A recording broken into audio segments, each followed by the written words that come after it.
Muy buenas, adictos y adictas al plástico. Y tenemos una invitada especial en este vídeo, mi perra Lilith, que se ha querido autoinvitar. Bueno, hoy vamos a hablar de la segunda parte de las Combat Patrol y última. Aquí lo que voy a explicaros un poquito las mecánicas de cómo se juega, para que ya tengáis una información mucho más completa de cómo meteros en este vicio tan malo y en esta adicción al plástico tan chunga como es jugar a cualquier juego de Game Workshop. Así que nada, os pongo una transición y nos metemos en materia. Hasta ahora. Pues la parte que nos toca ahora es la parte de cómo preparamos la mesa. Bueno, tranquilos, porque bueno, dicho mesa, podemos decir terreno de juego. Podéis jugar hasta en el suelo, o sea que será por lugares donde jugar. Bien, detalle súper mega importante, ¿vale? Son británicos, son ingleses, miden en pulgadas, sí. Mientras el resto del planeta hemos decidido medir con el sistema métrico internacional, kilos, centímetros, metros, kilómetros, ellos no. Ellos son más chulos que nadie y dicen, no, pulgada, libra. Muy bien, pues nada, pulgada. Así que, consejo importante, no intentéis hacer las conversiones de centímetros a pulgadas, os voy a volver locos. No hagáis eso, ¿vale? Pillaos un metro con pulgada y a tomar por saco. Otra inversión más que tenéis que hacer, aparte de la caja de quecos, ¿de acuerdo? Así que bueno, eso por un lado, antes de empezar a montar nada. Luego, las dimensiones de la mesa no son grandes, ¿vale? Como digo, es que prácticamente podéis jugar en cualquier lado. Una mesa de un comedor os vale perfectamente y os va a sobrar. Estamos hablando de 44 pulgadas por 30, ¿vale? No es una mesa especialmente grande. Estamos hablando de 1,20 por 90, una cosa así. No es grande, ¿de acuerdo? Así que vais a poder jugar en la mesa del salón y, como digo, hasta en el suelo. Así que por ahí ningún problema. Luego, escenografía. Chicos, chicas, adictitos míos, como si tenéis que utilizar un libro de texto del colegio o del niño. Cualquier cosa os va a valer, ¿vale? Papeles, lo que queráis. Si no tenéis escenografía, no os rayéis, estáis aprendiendo a jugar un juego. Así que lo que tengáis a mano. Si tenéis escenografía es mucho mejor, porque la experiencia de juego es más inmersiva y la verdad es que lo que entra por el ojo, pues entra mucho mejor, ¿no? Así que si podéis poner escenografía, da igual que sea de otros juegos, ¿eh? O sea, se trata de aprender a jugar, como he dicho. Eso por un lado. Así que una vez que ya tenéis claro las dimensiones de la mesa, y tenéis claro cómo son los ingleses de especialitos, y una vez que también tenéis claro lo que podéis utilizar de escenografía, ya es simplemente ponerse a jugar. Bueno, y aquí es donde vosotros ya os preguntáis, bueno, ¿y cómo nos ponemos a jugar? Bien, pues lo voy comentando, que para eso es este segundo vídeo. El ponerse a jugar no es especialmente complicado, porque como ya os expliqué en el primer vídeo, estamos hablando de que vais a poner pocas miniaturas, ¿vale? Por eso las dimensiones de la mesa son más pequeñas. Tened en cuenta que lo que vais a jugar ahora es una versión muy resumida de cómo se jugaría una partida normal de Warhammer 40. O sea que estáis jugando un modo simplificado.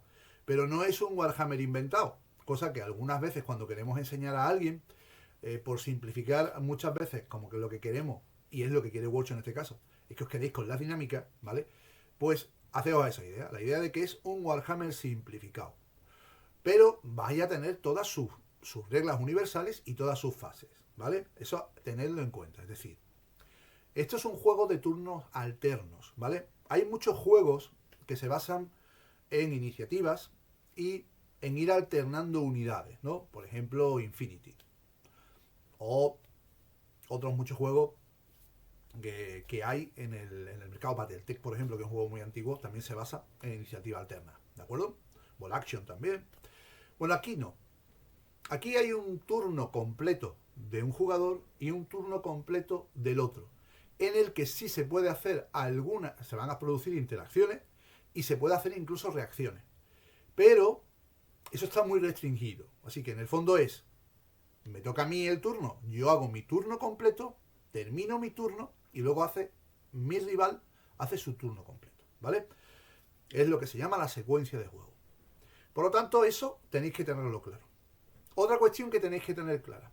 Se van a producir una serie de fases. Y eso es exactamente igual en las Combat Patrol que en un juego normal de 2000 puntos de Game Workshop con toda la capa que tiene. ¿De acuerdo? ¿Y cuáles son las fases? Os hago un resumen porque lo que debéis hacer es leeros el reglamento. ¿Vale?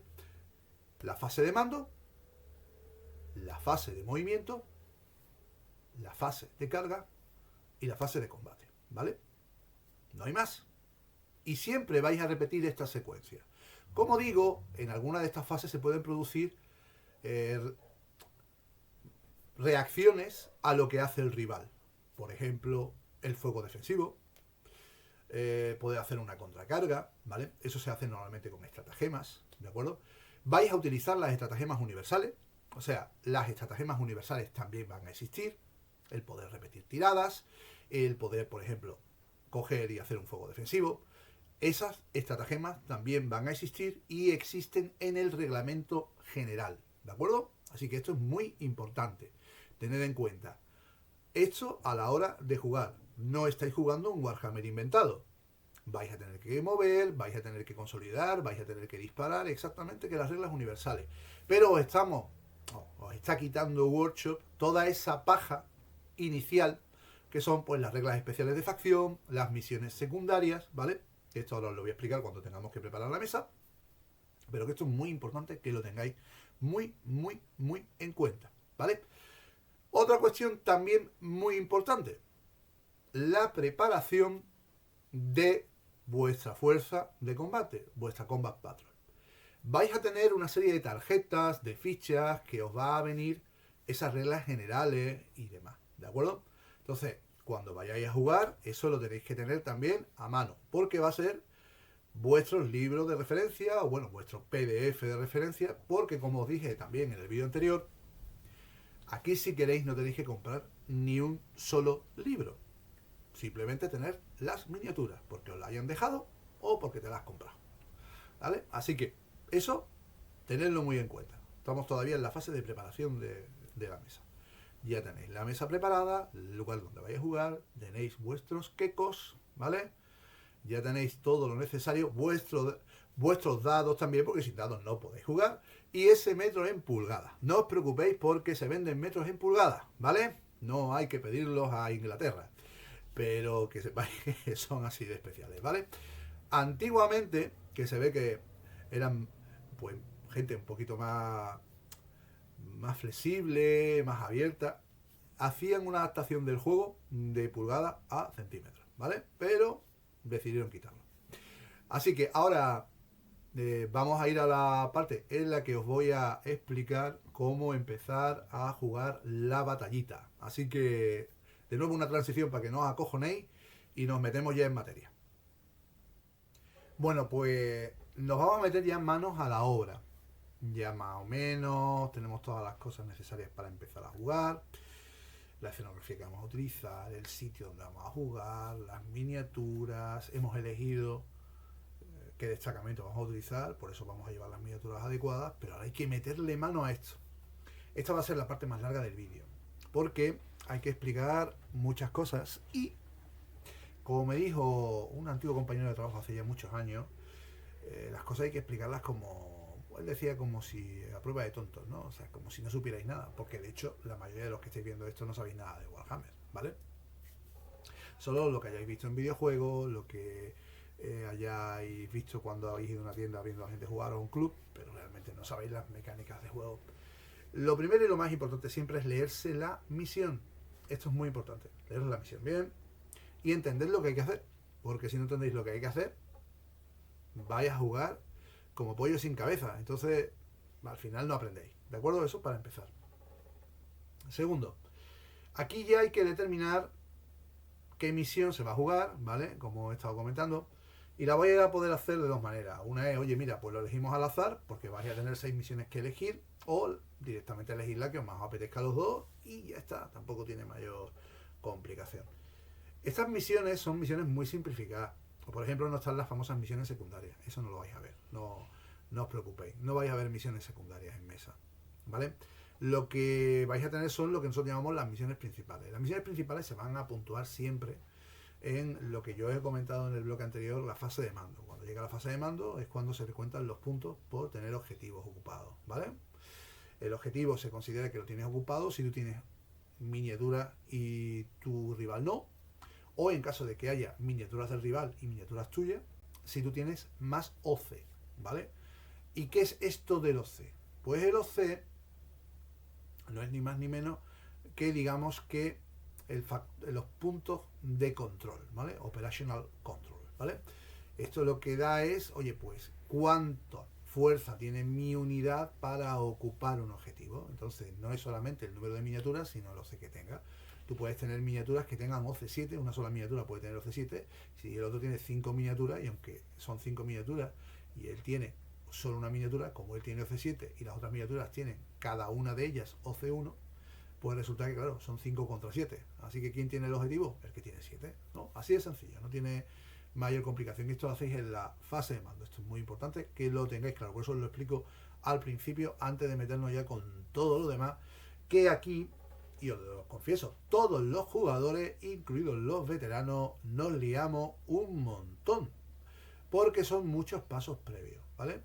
Pero voy a intentar no liarme ni liaros a vosotros, ¿de acuerdo?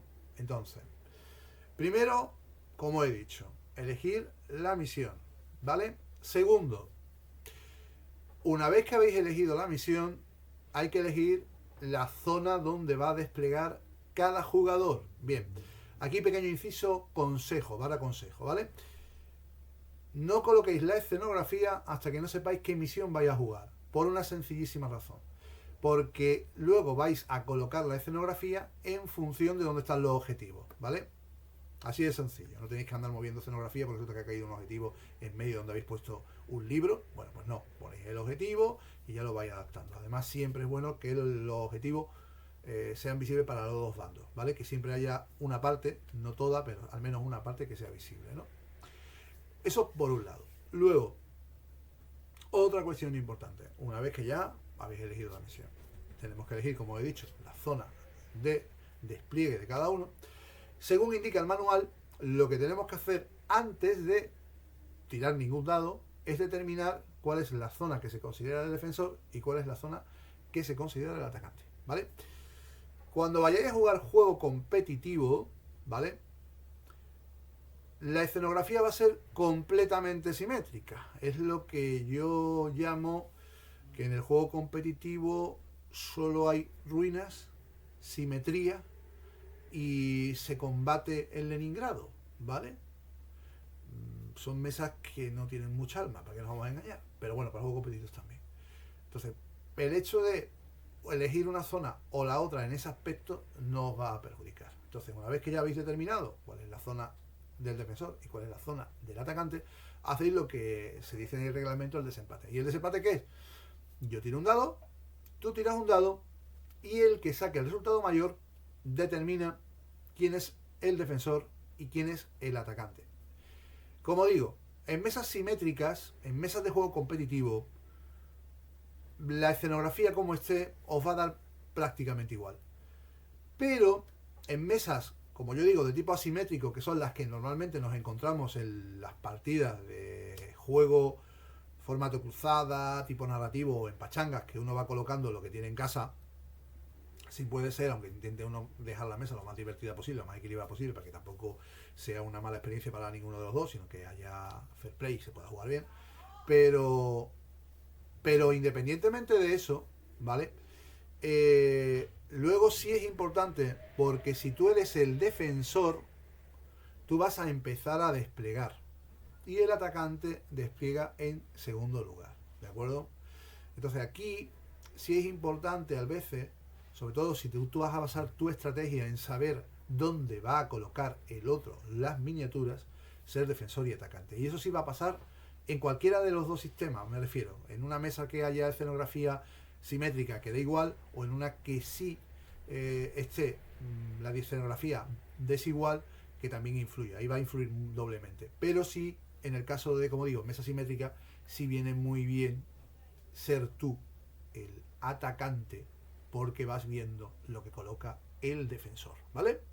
Estos son pequeños truquillos que ya os voy comentando. Una vez que ya sabemos quién es el atacante y quién es el defensor, es cuando llega el momento en el que aquí todo el mundo se lía, ¿vale? Incluso con esto también nos liamos, que os acabo de decir. Aquí tenemos que empezar a determinar cosas. Hay que empezar a darle información a nuestro rival, ¿de acuerdo? A ese compañero o compañera con el que vamos a jugar. Tienes que determinar qué miniaturas van embarcadas en los transportes que llevéis si vuestro destacamento lleva transporte.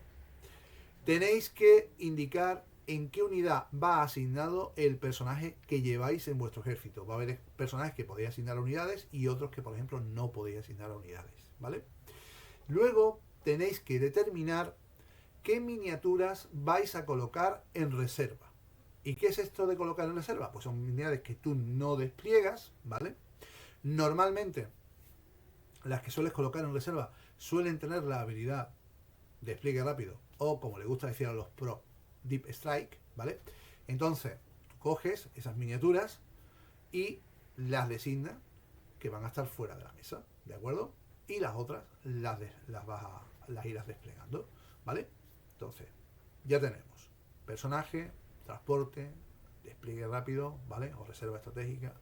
Todo eso lo tienes que ir marcando y indicándoselo al otro jugador. Esto no es secreto.